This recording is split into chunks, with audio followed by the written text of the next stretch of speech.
It's the off season, so we are in the middle of a major rankings overhaul. But who are we having trouble ranking right now? All that and more on the other side of the Stinger. Campus2Canton is live right now.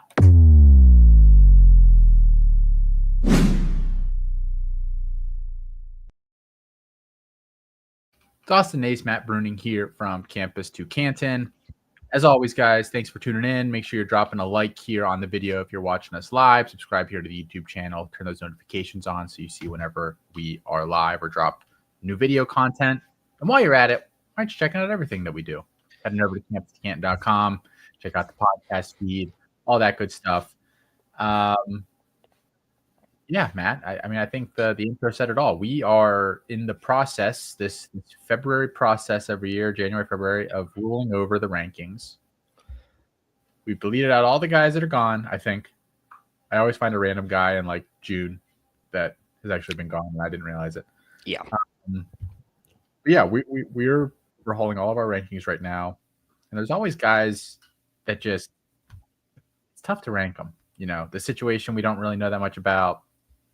The talent we're not sure is still there, so I want to talk about a bunch of those here as we work through it. Maybe this will help us a little bit, and I think it's going to be pretty informal. We'll just toss out some names, we'll give our thoughts, and then maybe we'll move some names around. Hunter, thanks for tuning in here. We're gonna have to do some snow removal. Where are you listening from here, Hunter? He says he's on his way out to remove some snow. We luckily don't have that problem here right now. He's got a Cardinals jersey on, so I imagine it's not in Arizona. Indiana. An Arizona fan, if you are an Arizona fan in Indiana, God bless you. God bless you. It's just a lifetime of hurt that you don't really need. All right, Matt. I mean, let's just toss out some names. I don't know who. How can I help you today? This is Charlie Brown. I'm Lucy. I'll help you. Put a nickel in the can. Speaking of informal, I want to start the show off a little bit different. If you're watching live, you can see I'm rocking a Chelsea. There we go, Chelsea Football Club hoodie. I was recently in London. Do you know how different it is over there? Well, they drive on the weird side of the road, right? So right off. I mean, that's really not as weird as you would think. It's because I remember listening to Campus Life, and I believe you said that you were only in the airport, right? You've never. Yes, I never left the airport when I was there. Ventured out to London. So if anybody's listening, or I'm almost positive we have some viewers or listeners who listen overseas. It's a very interesting. I don't even know how to. It's just so quiet. Maybe I don't know what it's like for you there in Pennsylvania. Here in Texas, it's always loud. Everything is loud. A lot of gunshots. A lot of yeehaw. Exactly. A lot of horse hoofs clapping around, or I guess clogging around. I don't know what you would call it. But it's just very quiet. Everybody just kind of keeps to themselves. There's no really public trash cans either. If you have trash, you either throw it away at your hotel or wherever you are at prior. Like if you go to, we tried McDonald's, completely different, by the way. It's different menu. Yeah, it really is. I've done German McDonald's. Yeah, not even different menu. The food tastes so much different. It was weird, but going in there, it's nothing but like, I mean, a lot of them have it now, the automated like windows to order everything. But then all they have is like the standing tables for can't go anywhere in Texas without hearing boot spurs clinging. It's very true as well. But yeah, everybody eats in there, then they throw their trash away and they leave because it's very hard to find trash cans and they don't even have trash cans. It's like little just plastic bags in like bins. Not even bins. It's literally just bags. I don't think they use the term trash can. Oh, that's probably true. The rubbish bin. Yeah. It's very interesting. And then the sporting experience that I went to, the Chelsea game, was like nothing I have ever experienced before, and in good and bad ways. Which you probably know this, and being such a big soccer fan yourself and kind of paying attention to that stuff, how they have certain amount of seats for away fans and everything, but how should you put this? The entrance and then removal of said fans before and after games is like nothing that's done in America. You're mixing everybody together. The amount of cops that were in between the West Ham fans and the Chelsea fans to keep everybody separate. You couldn't go through each other. And the West Ham fans going into the shed end, singing all their songs and everything. And then when the game was over, they literally held up all the Chelsea fans. There was a good 100,000 of us, if not more, standing, waiting to get on this train for 45 minutes as they let all the West Ham fans just walk by us. I'm not a Chelsea fan. I would pretended to be, because I didn't want to get beat up. But well, you're not allowed to sit in certain sections if you're rooting for the certain teams. So yeah, that is Oh yeah, it says on the ticket as well. Like if you are not in the section for the away fans, and it has to be that away fan, so you can't be like a Man City fan coming to watch Chelsea versus West Ham. If you're not on the West Ham fan side, and they also put on there as well, we suggest you not wearing West Ham stuff. Even if you are with the West Ham fans, there was a lot of West Ham fans wearing West Ham stuff. If you are not wearing, it's either like just neutral colors or Chelsea blue, you will not be allowed in the stadium, which was very interesting to me because, you can just go. I could be like a Browns fan and go to a Cowboys game, Well, the season's over with, but I could just go just to go, and it'd be the Cowboys Eagles, and it wouldn't matter. I would have paid you a decent amount of money to wear something like not appropriate, like it didn't fit the dress code, and then they say, "Oh, you can't get in with that," and you say, "Okay, fine," and you take it off, and you just have your whole you have a Chelsea jersey painted on you. I don't know if they would have let you in doing that or not, but it would have been very funny to get a video of you trying to do that. I imagine so because I've seen fans out there with no shirts on and everything doing that stuff. I would not have done that. For those who don't know, behind the scenes people, I got very sick toward the end of that trip. And I feel like being out there in 30-degree weather with no shirt probably would not have been the smartest decision for me. Were you sick for the game? I was, yeah. That day was the first day I started getting sick, but I took enough medicine to enjoy it. But it was again, I watch a lot of soccer, as I know you do, so it was very entertaining to kind of see because I don't think you always pick it up in the broadcast, so singing the back and forth. So hearing the West Ham fans talking crap about Chelsea, especially when West Ham scored first, and hearing them sing the songs and Chelsea fans are singing back and everything. I'm glad my sons weren't paying attention because there was a lot of profanity being sang in these songs as well. They didn't seem to pay notice, but it was a very entertaining experience. I can't wait. I'm hoping to get to go back again in October. So they just walking around the house calling each other's wankers now, or what? Surprisingly, that wasn't said as much as F off. S heads, all kinds of stuff like that. It was more American cussing than I guess I expected. I expected, there was a lot of wanka, which I was just which was funny to me. I was laughing, but yeah. Oh, hey, I know that guy. A cultural exchange. Did they say the C word a lot there? They did actually. More European. Crappy. No, that's the one. That's the one. It rhymes with bunt. They're not afraid to use that word. They're not afraid to use that word either. Yeah. No, yeah, that was used quite often. Well, we have a guest appearance here for people listening on the show. Mike Valerie stopping by. Mike Valerie, host of Back to Devi. You can find him at FF_Dirty Mike on Twitter. Mike, you just got back from the Senior Bowl. Before we hop in, did you enjoy yourself? It snowed 4 days before. So what was the weather? Was it actually cold down there, or was it kind of nice again by the time you got there? It was warm. I wore shorts. Everyone from Canada was still wearing winter gear, which is really weird. They all wearing their pants and their long sleeve shirts. Everyone that was not from Texas was yeah, this is shorts weather. And then Texas dudes are this is just too cold. It was great weather, 70 degrees the whole time. All right. Yeah. I saw that they were plowing the field right before. I was like, oh man, that kind of stinks. So glad that it wasn't snowy for you.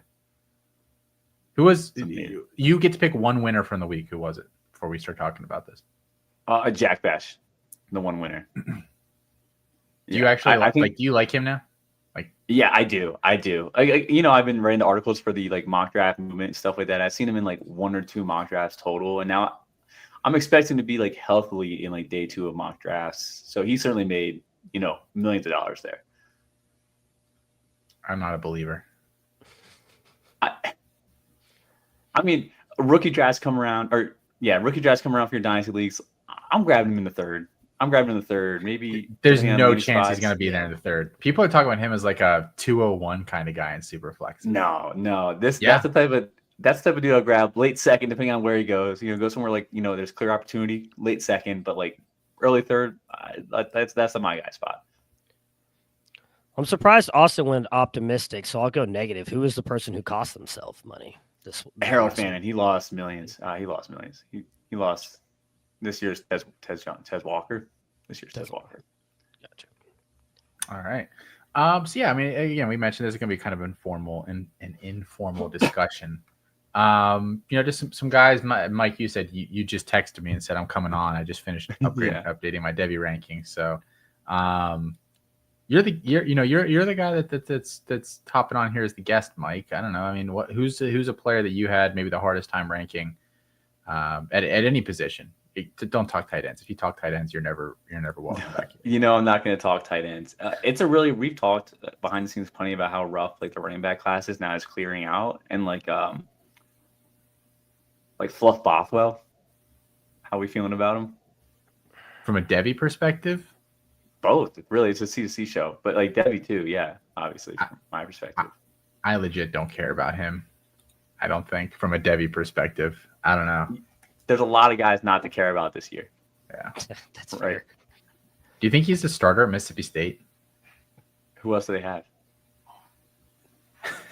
It's a good question. I haven't done a lot of deep diving into the Mississippi State backfield. So yeah, I think he starts. I think he starts right away. I can't remember who they had. I did it to Corey too a couple weeks ago. We had to look up the name. Totally forgot. I think. Yeah, when I did the video on him, when he committed, and I went and looked at the depth chart, there was nobody inspired. Like I think there's a legitimate shot he does start day one for Mississippi State. Yeah, and like just to like talk to the fans out there, like my tier 4 for running back starts at RB6 this year. That's tier 4. Like wow. It's a lot of, it's super ambiguity, and I'm sure a couple tier 4 guys like go up and some go down, but it's tough. Xavier Gayton and Johnny Daniels are the only other 2 running backs currently on their roster besides Fluff Bothwell. Sounds like it's Fluff Bothwell time. Yeah.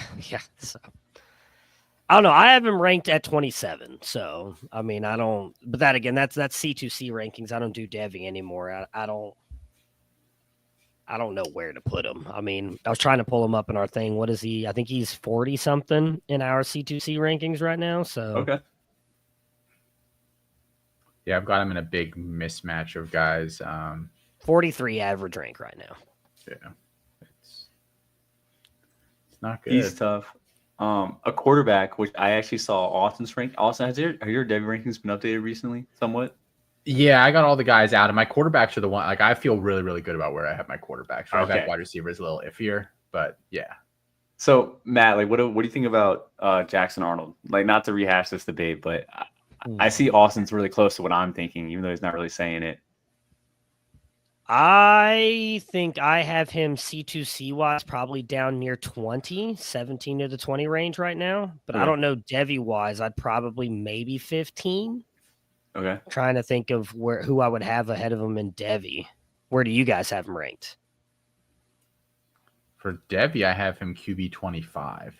I have him 27, and I've only ranked 27 quarterbacks. So it's a bit rough.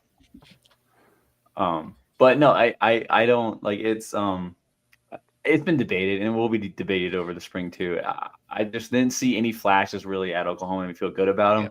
Now I've been kind of pounding the table for the Stanford quarterback to be the lead quarterback there come fall. Not like that I'm super endorsing him. I just think it's like you got 2 bags of poop and you got to pick which one you want to try out, and you're from Florida State, to make your season look okay. Like what do you want to eat? I mean, both bags of poop are gamers. Yeah, it's not good. Too. It's Arnold, it's Deuce Knight, and it's Ashton Daniels. They're like the 3. I mean, okay, if you had to put money on it today, who starts there day one? I still think it's going to be Arnold. I mean, I'm on Daniels. I'm on Daniels. Yeah. Daniels just can't pass the ball though. Arnold can't either. He's a running back pretending to be a quarterback. He's Nick Evers for this class. I mean, I think he's a better passer than Daniels. I'm not even an Arnold fan. I've been the one against him this entire time. It's true. You have been. So yeah. I'm, But also, go ahead. sorry, for this bet that Austin just kind of put out there, this is like a $1 flyer. Like I just, it's what's left over in the bank account. Just F it. I'm not betting real money on this. Is that how you bet? You just take the last money in your bank account and put it on something? If you just put in a 10-leg parlay and like I got $1 left after that, like yeah, why not? Eventually going to turn around. Martin here in the chat asks, Ahmad Hardy or Fluff Bothwell, who do you prefer? I'd prefer to just not play C2C. I don't know, man. I don't know. I think we have to stop with like these guys that think that they can make that jump. I don't think most of them can. I mean, I guess I don't know. I might lean Bothwell just because it's going to be, I think, mainly his job and maybe having like Croman Hawk as his quarterback and help with the rush a little bit. I forgot who was it. It's Levy. Is their coach now, right? Yeah. What was their neutral game pass script pass rate last year? Because I feel like they're gonna the team's not gonna be any better this year. This year's gonna be a mirror of last year. It was pretty heavily toward the run, if I'm remembering correctly, when I did, because I did the videos. I did the videos on Croman Hawk and Bothwell. I mean, it was close to 50-50, but I'm almost positive it leaned heavier toward the run. Yeah, Martin says, I assume those two are the same player. Yeah, I really think they are. There's not that much difference there. Mississippi State. Yeah, I want to see what their neutral game. While Austin's looking that up, I want to stick on the Auburn conversation real quick. Because if we really think that, I mean, none of us think Ashton Daniels is good. And if we all think Jackson Arnold's going to suck, so then when do we see Deuce Knight? Because there's no way that he doesn't play if they're both that bad. I don't think he's good either. I think Corey's really gotten in my ear because I'm very much like yeah, you guys have gotten into my ear. You can't track him down competition like ever. It just, to me, it screams a game adjustment, game speed adjustment type of issue. So if you need to slow the game down, then that tells me there's a certain ceiling cap. So if Deuce Knight did that in high school, I don't know why I would have confidence for him doing it in the SEC. And it's so ironic that he did it at the same place that Hank Brown did it, because Hank Brown was Lipscomb Academy, undefeated, state champion, and then Deuce Knight goes there and he goes 0-3, and then they both are Auburn quarterbacks. It's all super funny and ironic to me. But yeah, Mississippi State's neutral game pass rate last year was 38.8%. So they did run the ball a lot, not particularly effectively, but they did do it. So. And Shane said, I don't think Bothwell got drafted in Jared's mock, did he? Maybe not. I think I participated in that mock last year. We always have at least, a couple people in there. I don't think the purpose of that mock, like, I don't know how predictive it is. We don't, there's so much we don't know at this point in the year. I think like any of the people that did that draft will tell you, like, I don't know that. It's just all for fun at this point. I don't know that I would be like, oh, well, this guy didn't go and it's probably not going to be good this year. Like I would definitely, that would definitely not be my takeaway there. And again, I think he did go, by the way. I was in the draft. He went at the 8.8. 8.8. Okay. Right ahead of Cedric Baxter and Kanye Udo at the running back position, and behind Eli Sanders and Chip Trayanum. An interesting group of players. My gut tells me that I wouldn't take Baxter over him, I don't think, but maybe those other guys I would. But that's just like thinking about it for 2 seconds. What was it? Udo and Baxter were behind him, and then I just forgot who was it. Sanders and Chip Trayanum ahead of him. Yeah. I don't know. Sanders is an interesting one too because they bring in that JUCO kid. Yeah. So Martin says Auburn has a good wide receiver room. Does that boost a QB player? Does the wide receiver play suffer? Is Singleton or Coleman wide receiver 1? I think wide receiver play suffers for me. Probably does. I think they'll spread the ball around enough that there won't be a clear wide receiver 1, like at least for what we're talking about. I would imagine Singleton will have some games. Coleman might have some games. I think it's more Thompson and Simmons that are gonna be hurt more than anything else. I'd be interested to see where they line up. Do you think it's gonna be Singleton, Coleman on the outside, Simmons in the slot. It's kind of what we Probably. think it's going to look like. Yeah. I mean, I'd imagine Coleman probably has more targets depending on because I could see Daniels or Jackson Arnold just being like, just throw it in his general direction and see if he goes up and gets it. Where Singleton I think Singleton would thrive more with a guy like Arnold just because if he creates that separation, maybe Arnold will get it to him. But I think Coleman probably ends up with the better year out of all them just because of how physically talented he is.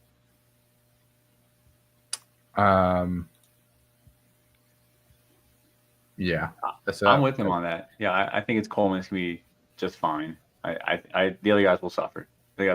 And Perry Thompson wasn't getting snaps end of last year anyway. I'm like, I was never a big Perry Thompson fan, but I definitely was pounding the hammer for Malcolm Simmons, which was just really reliable or getting the increased workload where Perry Thompson just was not. And now with Singleton coming over, I don't know how Thompson touches the field at this point, or at least for this year. Yeah, I don't know that he does either. I could see Thompson having the Brian Thomas Jr. Career arc. Mm-hmm. Barely hits year 1-0, doesn't really do much sophomore year, and then if he leaves or does something or something else happens, I could see him having a big junior year. There's a couple such a guys leap in of this year's faith. class like that. Yeah. It is. I mean, yeah, you're not buying that guy with like any sort of expensive pick at this juncture. But Matt, give us a name here. Oh, I've got a great quarterback. I'm interested to hear your guys' thoughts on. You gonna say Klubnik? No, he was actually one. We can talk about him. I'm gonna bring up this one first because I know how much Mike loves this account as well. NFL Rookie Watch on Twitter or X is just talking about how this guy's the best quarterback in college. Where do you have Sam Levitt ranked? Oh, I like Sam. I have him. I know you guys 8. do. I have him 8 for Debbie, which that's lower than I expected. I think that's his lowest though. Like when I'm ranking him, I think that I'm actually ranking him at maybe his flourish right there. Awesome. Room to move up. I have him at 7 in C2C and 7 in Debbie. God, haters. Absolute haters. All right. Okay, serious really question. Good tools. Yeah. Cade Klubnik. Are we buying into it? Because I'm not. No. Maybe I'm just No, a hater. absolutely not. No. His run was really great. It really showed a lot of growth. He kind of like just destroyed like mid to low end power forward like teams. And then we got over to like better defenses. It was not the same old Klubnik, but he certainly wasn't putting the numbers he was putting on before. He looked very like ordinary college level ball distributor type.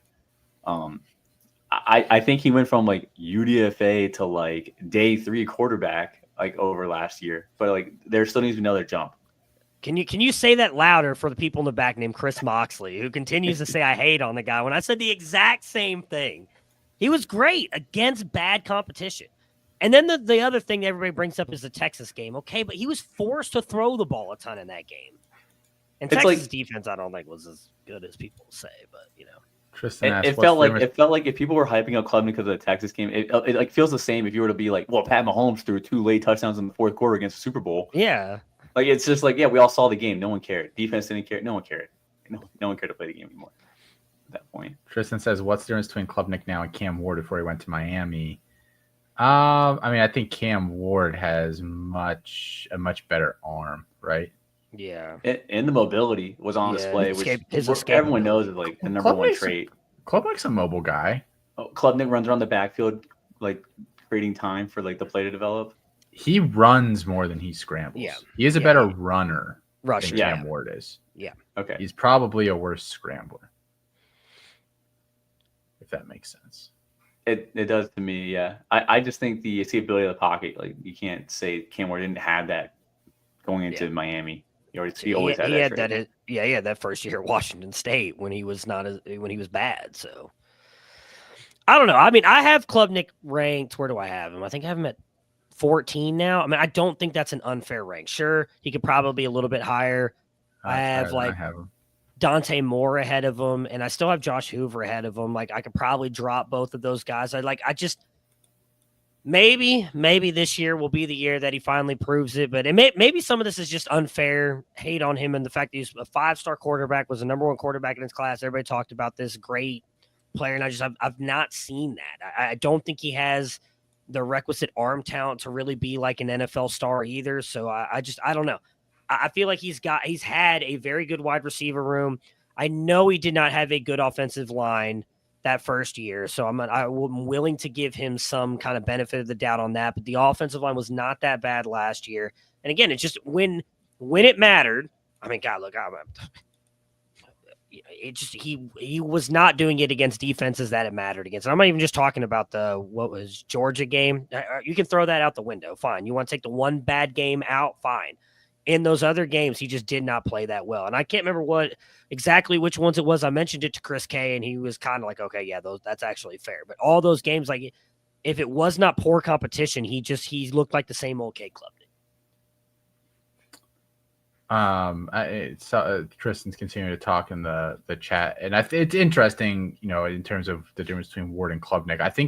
I don't think they're like, if we ignore anything stylistic about them and assuming they're the exact same player, they're, in my opinion, you have to look at the background of these guys as well. And for Ward, coming from a school that ran like the triple option essentially in high school, he threw the ball like 30 times as a senior or something like that. He might not have even thrown it that much. He threw it like not at all as a senior. Had to go to Incarnate Word. Like, he was the kind of guy that like was always fighting uphill.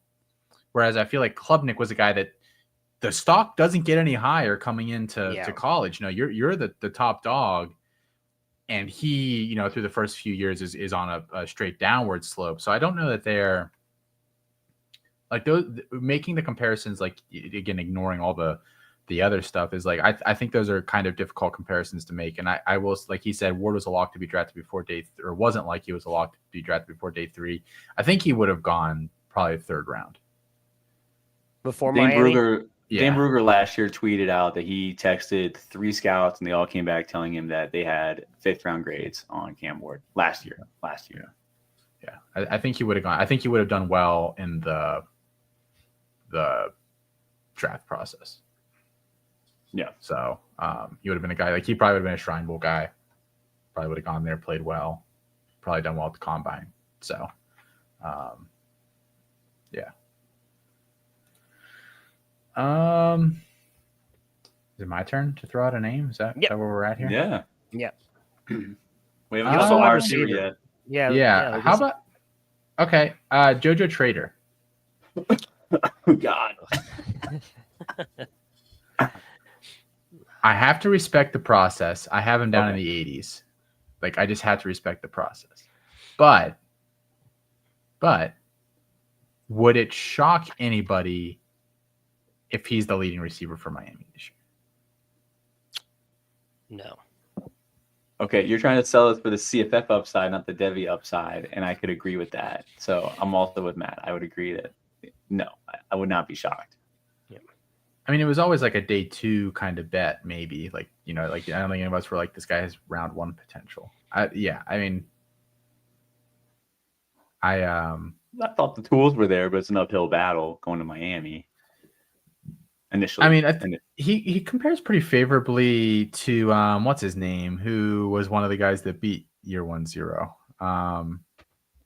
They went to LSU and they played for the Miami. Jarvis Landry. Yes, I think, like, out of high school, I think we did use that comparison multiple times. And Landry, for anybody like not familiar, is a better athlete than his testing scores indicated, because he was injured or coming back from injury or whatever through the draft process. And so his testing numbers were probably a little deflated from what he really was. And, we kind of figured similar range of athlete as Trader.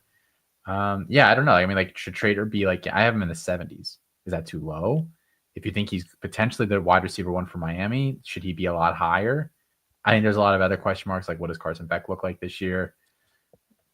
Miami loses a lot. Like, as a whole, what's that team look like this year? I think they're going to take a step back. I don't know. I'm at 48. So, I mean, I just think Miami's going to suck. So and Martin says in the chat, he thinks JoJo Trader leads Miami in receiving next year, and it's not even particularly close. And I think that's possible, but I just don't think Miami's going to be good. I've not been necessarily that big of a Beck fan. I'm worried about this elbow injury. People can say whatever. Brock Purdy came back and did this and that. I mean, Brock Purdy didn't have an arm like Carson Beck did. So how much does he lose off that? How much of, the issues did we see last year that were more, realistic than what we thought with Carson Beck, with having a Brock Bowers and Lad McConkey, who he's not going to have on Miami either. I mean, yeah, they'll still have a good offensive line, but I'm really worried Miami's going to be one of the worst teams. I shouldn't say one of the worst teams. I think it's a shot they might be one of the worst teams in the ACC. So what does that mean for Trader and all those other guys? So I have 47 right now. I could be talked into moving him up or down, but I think for now, me, that's a fair ranking for him. I don't think there's a shot they're one of the worst teams. I mean, I guess I would need you to define that characterization for me, but fifth or worst in the ACC. When I say one of the worst, I mean like one of the teams people think are as a contender for the ACC. I don't think that they'll be one of the top 4 teams. Their freshman class is bad too. I think they develop good linemen though. Each year they're sitting like 1 or 2 linemen. That's all they develop though. That's all he does. Like Mario Cristobal is great at recruiting offensive linemen and defensive players. Like he's really never been that great at like recruiting these offensive guys, which is why I honestly think it was going to work. Yeah, but if you're an ACC school developing 2 or 3 guys each year going to the draft on the line, then you're probably like a top, again, 5 offensive line there in the ACC. It's a little bit lesser competition. It's, I don't think it'll be that bad of an offense. They still got a great running back in Mark Fletcher's still there. It should be okay. I don't think we'll have an FSU like crash out. Like it won't be that bad. Well, no. Yeah. I mean, I just don't think they'll be top 4. I mean, SMU, Clemson, I think for sure will be better than them. Yeah. Maybe they will be because I just realized how bad the ACC is. Yeah, I'm going back in and looking at it. I kind of forget how bad that conference is in general. So and just to talk about JoJo Trey a little bit more here, because I'm at 64 for Debbie, which out of 68 guys drafted, so I got him at the bottom. There's always one or 2 guys that don't beat year 1-0 that stay relevant. For example, Nick Anderson, who still gets Debbie hype from people. DeAndre Moore is going to be JoJo Trey. Where do you think it's going to be JoJo Trey this year? But like CJ Daniels is still there, and I know that I was pretty anti CJ Daniels in the SEC. But I think coming down a level in competition, this might be the right game speed for him, and he can probably flourish in this type of system, right? So he's had 1 year of SEC practice, SEC play. Now he comes down to the ACC, and maybe like that's like just right for him. So I think CJ Daniels is a legit competitor to wide receiver 1 in Miami to JoJo Trader. Yeah, I could see it. I have him in the 40s for Debbie. That I haven't added any of my freshman wide receivers into my Debbie rankings yet, though. Okay. So that, I mean, just like totally off the top of my head as I'm sitting here looking at it, that would put at least 9 more guys in ahead of him. So he'll be in the 50s. And maybe closer to like 14, 15 guys ahead of him. Yeah, from a pure Debbie perspective. So, yeah. Tristan says, do we think Eli Holstein can lead Pitt to contention in the ACC because he's pandering to Austin? No. Next question. They play Miami this year. Just so they found him out. Yeah, he got found out after like 7 weeks. I don't think he's very good. We talked about this. We were like, this 4 weeks. No one's ever watched this dude. Did I come on back to Debbie and we talked about this, Mike? Or when? Yeah, we did. Yeah, we did. We did. Because I was getting bullied from our boy Coach A. Why don't you have Eli Holstein in your top 10 yet? Like, let's wait a little bit. I was like, let me tell you a little story, buddy. I've been a Pitt fan my whole life. I can tell you how this is going to go. I don't need these outsiders telling me how this is going to work out. I actually want to parlay this. Speaking about Eli Holstein, do you guys think Garrett Nussmeier got found out second half of last year? And if so, how are we feeling about him this year? I think LSU got found out. Yeah, a very one-dimensional offense. Yeah, they had a good pass blocking line, but they were not a very good run blocking line. And I don't think the running back room, like Durham was pretty solid. True freshman solid.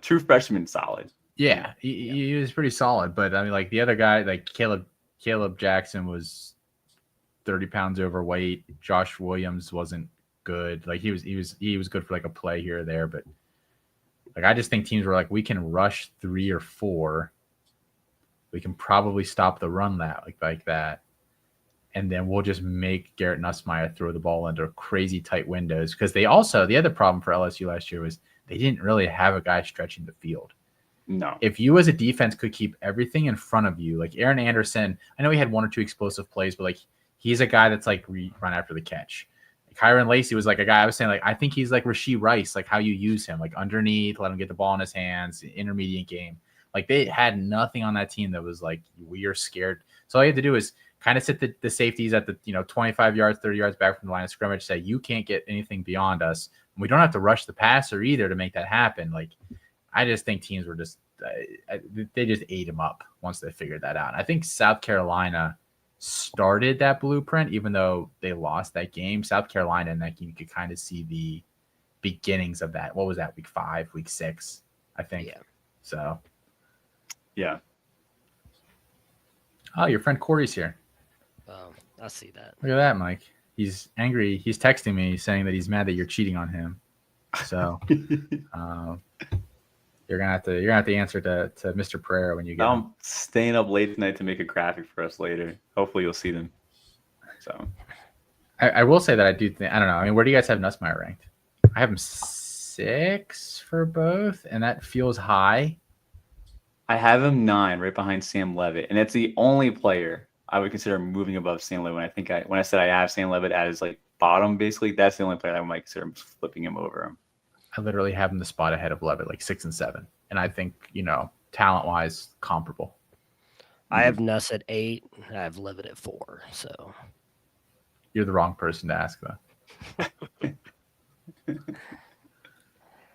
I don't know, man. I'm worried about him. Not even that. I mean, it's funny, Austin. Never wrong.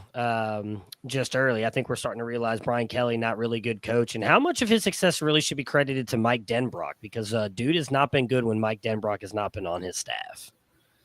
How much credit? I was having a great conversation with the Dynasty guy about like this guy was going to be like, yo, do you think we should care more about like coaching systems in college and like coaches that develop players? I'm like, yes, dude. That's why we don't see LSU wide receivers doing anything anymore. Like, it's done. The LSU wide receiver dream is done. Do you really think that? I do for the time being. I think the coach staff's got to change for I do believe that. Okay. Yeah, there's not a single wide receiver on that roster that I think is any good. Yeah, and they haven't been recruiting that well either.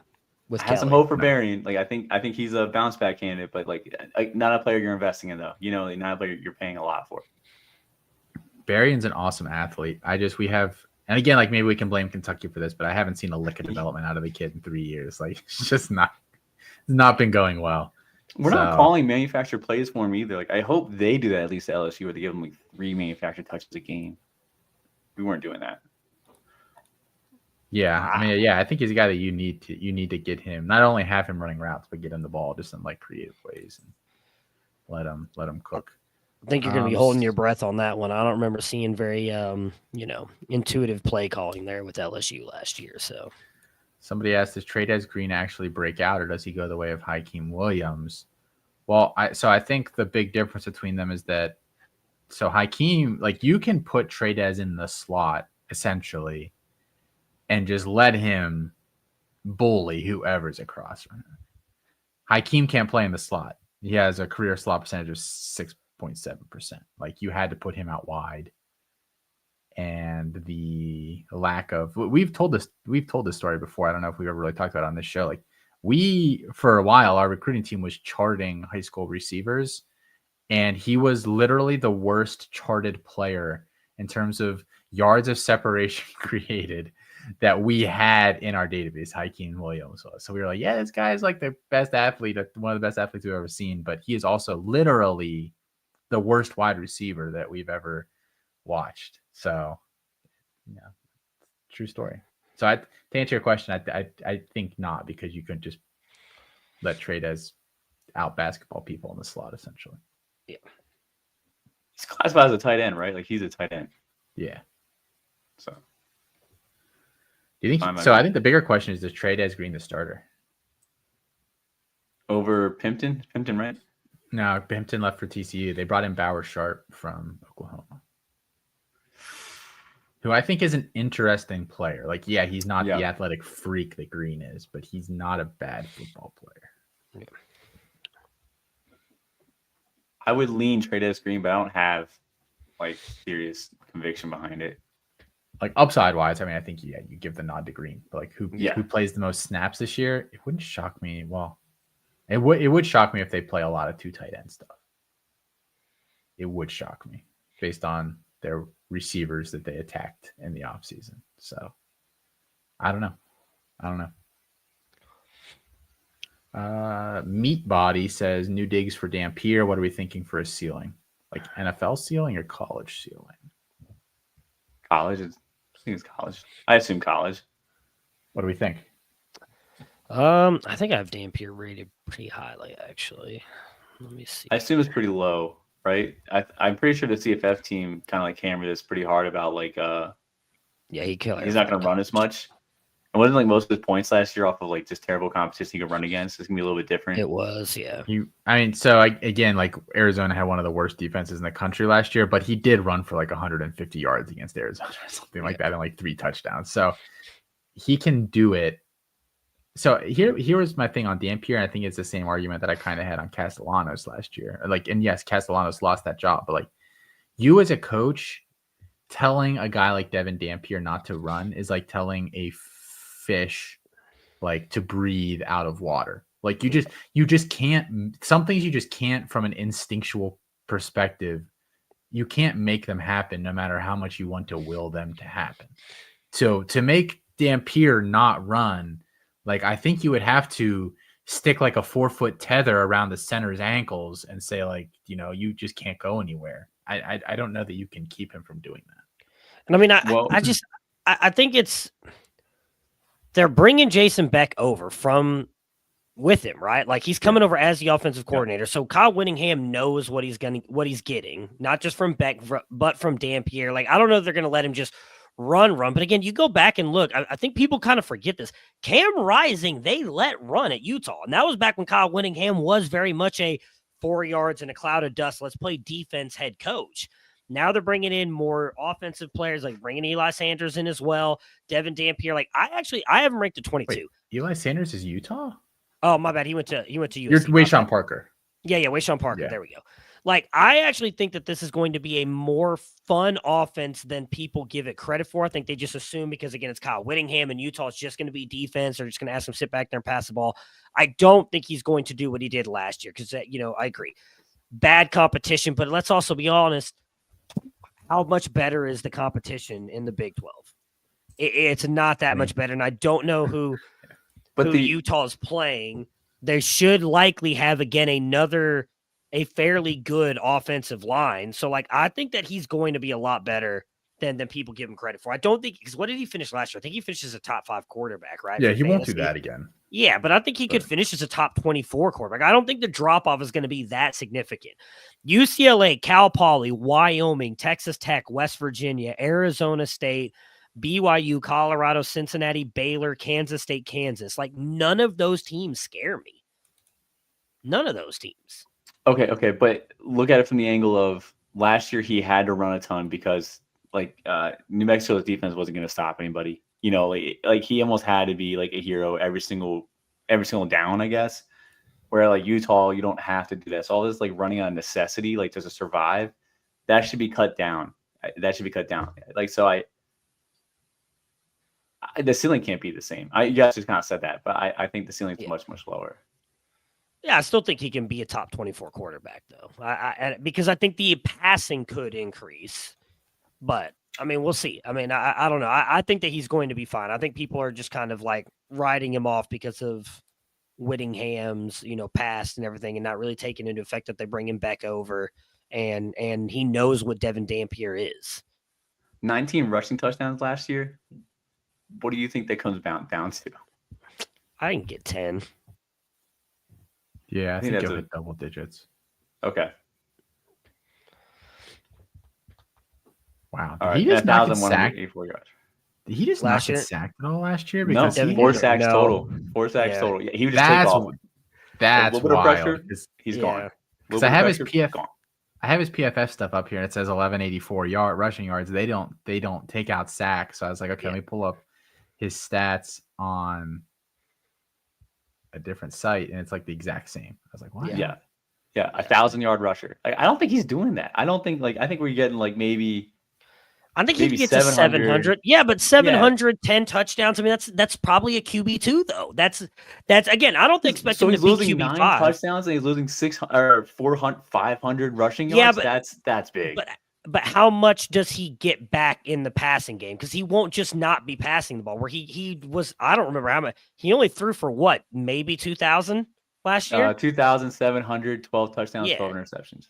So I mean, I could see that going up to about maybe 32. So you get maybe 500 more yards there, a couple more passing touchdowns. Interceptions might still be about the same. But when was the last time Utah threw the ball for 3,000 passing yards? Didn't Cam Rising do it? Which year? I don't know. I mean, he was in school for like 8, right? So yeah, I'm just taking a shot in the dark there. Cam Rising threw for 3,000 yards in 2022. Okay.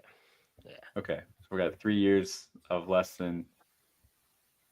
Cam Rising had 2 actual years that he played football. Yeah, that he played football. Yeah, he threw for 2,500 yards in one and just over 3,000. Are they getting Dorian Singer back? Last I saw, he was suing for eligibility. I thought he was leaving. I haven't seen that. I thought he entered the portal. Oh, I thought he was suing for another year. Like he's done. He's out. I don't know that he's on their roster right now. Let me pull up Utah's 2025. Corey asks in the chat saying says in the chat, you guys are too low on Bryson Washington. And Shane says in the chat that Singer is still at Utah. He stinks. I mean, not Shane. Mike, thoughts on Bryson Washington from your co-host there, Corey? I haven't watched him. He plays for Baylor, and I feel like that's enough to be talked about right there. Just say he's from Baylor. The breakout was cool. I don't know. I haven't watched the tape. I don't have an educated opinion on him. Yeah, I remember being in love with Abram Smith. That didn't necessarily work out for me. I liked him too, dude. I liked him too. Yeah. Is really good in the what did he go to, the AFL or the X? He wasn't the XFL. One of them two. UFL, one of them. Yeah. Thought he might make it back into the NFL. Didn't happen. Austin, thoughts on Bryson Washington? Trying to see where I have him ranked. I have him at high. 30, so maybe I should move him up a little bit. But I think that's right around where I have him. I have to watch. It was definitely a good year. It was a good year for him. We'll see what happens with the offense. So 30, 100-yard games against good defenses. Texas Tech, West Virginia's in there. Kansas, and TCU. He killed TCU. It's Everybody not. Killed TCU. Yeah. Dylan Edwards ran he for couldn't like get it going against yards Colorado. So that's hilarious. Yeah, I have him at 30, and I have a bunch of guys like LJ Martin, Yassine Willis, Dylan Edwards, Damon Claiborne, all these dudes that are just I don't. Yeah, I guess they could probably finish in any order next year. I wouldn't feel that comfortable saying one of them does better than the other. So I'm very curious to get Mike's thoughts on this because I know where Austin stands and I know where I stand on Zachariah Branch. Martin says, is Austin on an island thinking Zachariah Branch could be good at Georgia? His usage really can't get much worse, and Kirby kind of figured out how to use Lad McConkey. Okay, if you own Zachariah Branch, you can't get rid of him, right? You're not dropping him, and no one's paying for him, so you're riding this wave out. Look, I can't fade a guy that beat all 8 year 1-0s. If he doesn't make the NFL, he would automatically be the worst by a long shot receiver to ever hit all 8 year 1-0s and just not even make the NFL. So I have to imagine there's some serious upside here, and I don't want to quit on him. So if a manager out there wants to sell him, and I have a 10th round pick, I would do that for Zachariah Branch. I don't know about a 5th, but I would definitely give someone a 10th. And just what's the lowest you'd go? 6th? I would give a 5th. It's a bad class. I think that's it is a really bad. It is a really bad class. It is you're choosing at that point, in the 5th round. I don't have firm numbers on this, but you're choosing between Zach Branch or if you want a receiver I have that draft somewhere. Malik Clark or something. I haven't done a mock draft yet this season. Does Emmett Mosley fall that deep? I would rather Emmett Mosley. See, I think Mosley's going to go late second in drafts.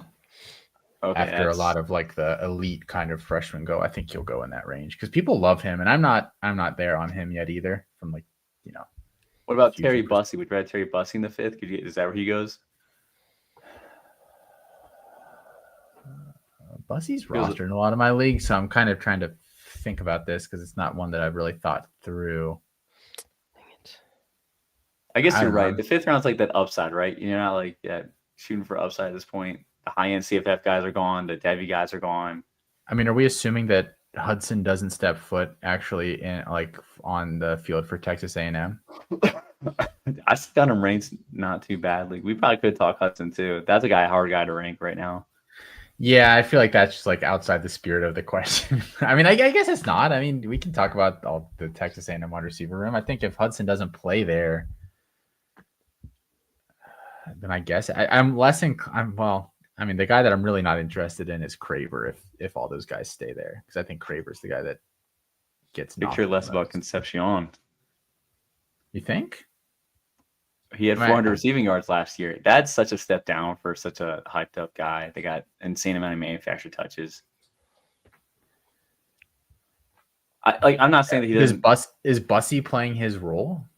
I would rather the upside, even though I know the floor is just absolutely nothing. I'd rather the upside of Craver and Bussy over Casey.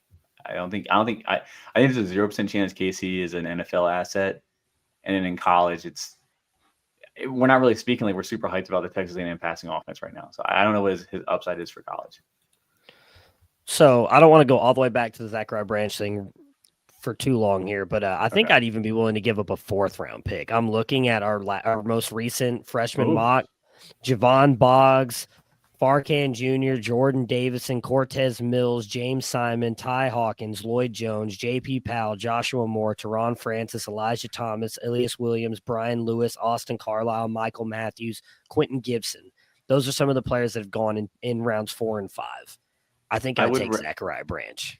Yeah, I would rather Branch's upside over like the tier 3, 4 guys from like the CFF perspective that may never touch the field. I think you're right. Like tier group round 3, it really seems to like drop off a cliff, at least in these couple mocks that I'm looking at. Like the only player in the 4th round, and Austin might disagree with me on this one, but like I'm big on George McIntyre, the quarterback going to Tennessee. I might take him. I don't even know if I take him over Branch, but he's like the only one in that group that like I'd feel comfortable taking. So, well, we just talked the thing about McIntyre too, is the fact that he's not going to play. Like he's behind Nico, and then they have Faison Brandon coming in next year, and I don't think he's anywhere like close to the level of player that Brandon is. So Tennessee fans have another reason to all say, let's go Brandon together next year. So I'm trying to find Craver's high school stats. Like, I just want to make sure, like, Max Preps has a limited amount of games in his senior year. Yeah, in his senior season, Craver had over 1,000 receiving yards with 15 total touchdowns. Do you think Craver could end up, like, I'm talking about the highest possible outcome, that he could end up like a Cole Beasley in the NFL? Like, that's, I think he's more Darnell Mooney. Okay.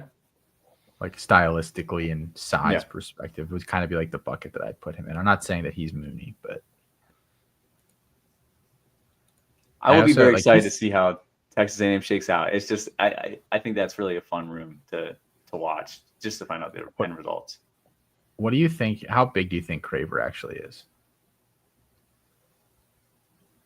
You're making me smile. Are you about to say that maybe he's Ted Johnson size? Like, is that what we were like? I don't know that he's quite that small, but he's listed at 5'10", 170. Which of those numbers do you believe? Maybe the 5. That's about it. I don't really think any of the other ones are accurate. So 5'8", 160 kind of feels closer to what he is. I don't know.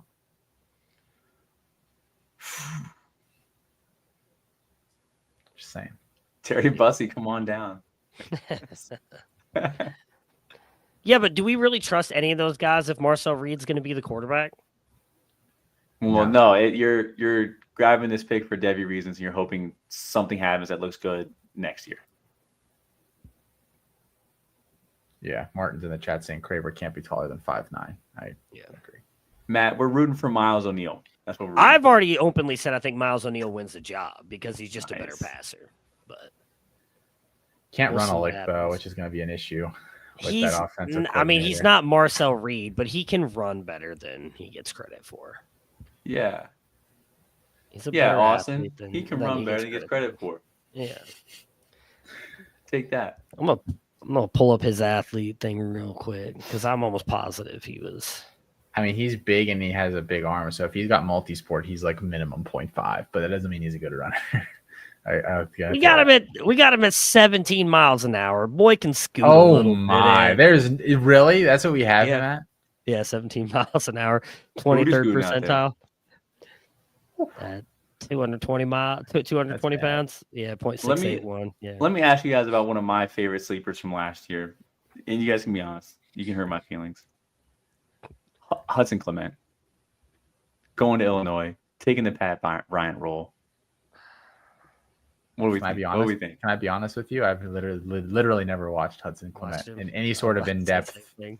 Yeah, well, you're missing out. He's white, right? I don't see why that matters. We just watched Cooper DeJean get a pick 6 in the Super Bowl. Well, I'm just saying because another college fantasy podcast whose name I won't mention on this show, they've been just racially describing people all off season. So I don't want to go down that road if that's couldn't be us. I know that for a fact. Couldn't be us. Yeah, he's definitely white. Okay, I pulled it up here. No, I'm gonna be honest. I have not watched him yet either, so I can't give you an answer on that. But you said he's going to Illinois. Yeah. Interesting. Do you know why he went to Illinois? Some money, I assume. I do. So it's not money. You get the girlfriend. It's the girlfriend effect. I always love the girlfriend effect. Tell me it's a girlfriend effect. Close. His brother. His brother is a freshman that signed there. So interesting. No, they probably brought his brother over there to get him over there. I bet that was part of the incentive. How many roster spots are you spending on Hudson Clement? He's an proven producer. They need podcasters over there. He's a good player. You need to watch him. I'm not saying a superstar, but I think you like him more than you would think after you watch him. I mean, maybe I would. I'm not sure that he's the guy that I'm promising roster spots to his relatives. If he's like, I don't know. He's that. No, I don't think it is Illinois. Like he's West Virginia, born and raised. Like he is all about West Virginia. There's no reason for him to leave unless he was getting an NIL bag. So I want to just look up his brother. His brother. He's got to be a low Murphy. Murphy Clement. He doesn't have stars. They brought him in for Hudson. Yeah, they brought him in for Hudson. 100%. Pat Bielema slid his brother into the NIL deal. He's a running back. 6'2", 200. He was a true freshman last year at WVU, and then they both transferred together. His brother. What player overall 24/7 has him in the portal class this year? Portal class? Overall? Yeah, overall. Or position. Try both. I was going to go for give me 2,000. I'll hit 2,000 flat. And then running back. Oh, God. I don't even know how many running backs are in the portal. 100. RB 350. There can't be 300 RBs in the portal, are there? I don't know how many players. I mean, at all levels, maybe. So he's RB 116 in the portal. Okay. Player 1,444 overall. Wow, bad. Yeah, okay. I think you might. I mean, I think that had to be a package deal. You're probably right. Yeah, it was a walk on at WVU. Hudson Clement was too. I really was surprised how low his report ranking was, though. I can't remember what it was, but it was like wide receiver like 60. So I thought was pretty surprising to me, something like that. Austin Martin asked, does CJ Wiley have an easier path to playing time than Jerome Miles? No, right? London Humphreys is there. Is Humphreys still there? Oh, yeah. I'm thinking someone else. I don't think they really play the same position, though. I mean, it's just what? I mean, you got, what do you think Wiley's going to go? What do you think he's a slot guy? Humphreys is like outside. Wiley's is like outside, 6'4", right? 210. I don't think that him and London Humphreys are going to play the same role at Georgia. Humphreys is 6'4", 210. No. Humphreys is not 6'4". Humphreys is like 6 foot. Yeah. 6 foot 200. Yeah. Oh, my God. I thought he was 6'4" the entire time. Yeah, but I think Dylan Bell's probably the biggest wide receiver on their roster. Colby Young is returning. Is he? Okay, well. because you can't beat Georgia without having a bunch of guys with past legal issues on the squad. So they did bring him back. Yeah. I mean, I would say Jerome Miles has easier chance to playing time, but it's a very big. Yeah. Because you also have to factor in the injury though for Jerome Miles. So, but I mean, what you got? Colby Young, Dylan Bell, London Humphreys is probably on the pecking order somewhere. That's probably it, right? Yeah, Lovett's gone to the draft. Arian Smith's gone to the draft. The tight ends are all still there. Delp. Delp came Lawson back. Lucky. Yeah. Your sex gone. It's gonna be farming those baby carrots. Yeah. Yeah. No, I would say Jerome Miles, but how do you guys think the Colorado is gonna shake out? Like Amarian Miller, Draylon Miller, Joseph Williams, I guess. Can we? Yeah, it could be Joseph Williams, I guess. G5 to P5, that always works out. I mean, literally the only other. Well, so Colorado has made it work multiple times now. So if there's one spot that I feel pretty comfortable is fine taking a G5 kid and rolling him out there for 500 snaps at wide receiver, it's probably Colorado. The only other guy that's going to threaten there is potentially freshman Quentin Gibson, potentially. And I know big wide receiver guy likes Adrian Wilson too. So, like true freshman. So if we talk, I mean, it's all true freshmen and then the Miller bros, not bros. And that's it. Okay.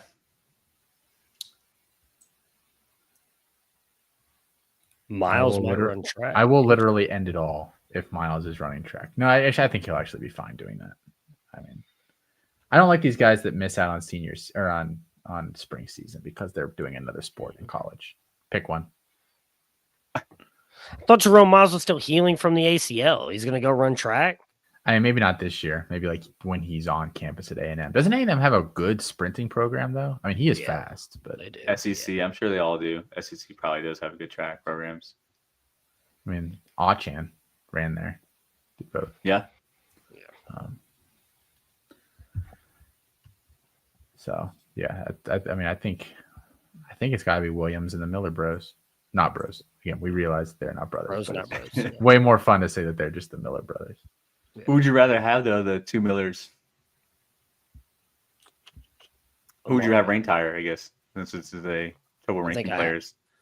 I think I have Amari on rank tire. I think I have them side by side like a total cop out weenie. They're very close. I have them 3 spots apart from each other, and Joseph Williams like literally right there too. I technically have Draylon ranked higher. I have Draylon ranked higher as well. I do too. But again, another offseason with me saying that I think Amarian Miller is undervalued. So he just shows up for a 200-yard performance and then he gets hurt and he's says, "See you next year." Yeah. It's almost like we're reliving. Who's the Wake Forest receiver from you? That was Donovan Green. Yeah, Donovan Green. Just keeps stringing us along. We're like, maybe this guy's really good, maybe not. We'll have that. We'll always have that freshman year. That was wild, games, man. Yeah, it was wild. They didn't play him. Then they were like, down the stretch, we're gonna play you, and then they're like, okay, you played your 4. I've never seen a team do that before. It was UNC too. I remember that game so well. I was like, yeah, this guy, top 10, Devi, gotta have him. Trade your firstborn son for him. Yeah, it'll be that good. All right. Well, I think on that note, we're going to end it there. Apologies to Kirk Herbstreit. We got to find it. I don't want Kirk on the show anymore. Kirk's worn out his welcome. I don't want Kirk hanging around anymore. He can take his dumb dog and go home. Shane Gillis. Apologies to Shane Gillis. We ran out of time. Now I always have time for Shane Gillis if he showed up. Yeah. We'll get Kirk rescheduled, or we'll get somebody else on the docket here moving forward. From Matt Bruening, from Mike Valerie, I'm Austin Nace. Good night. Good luck.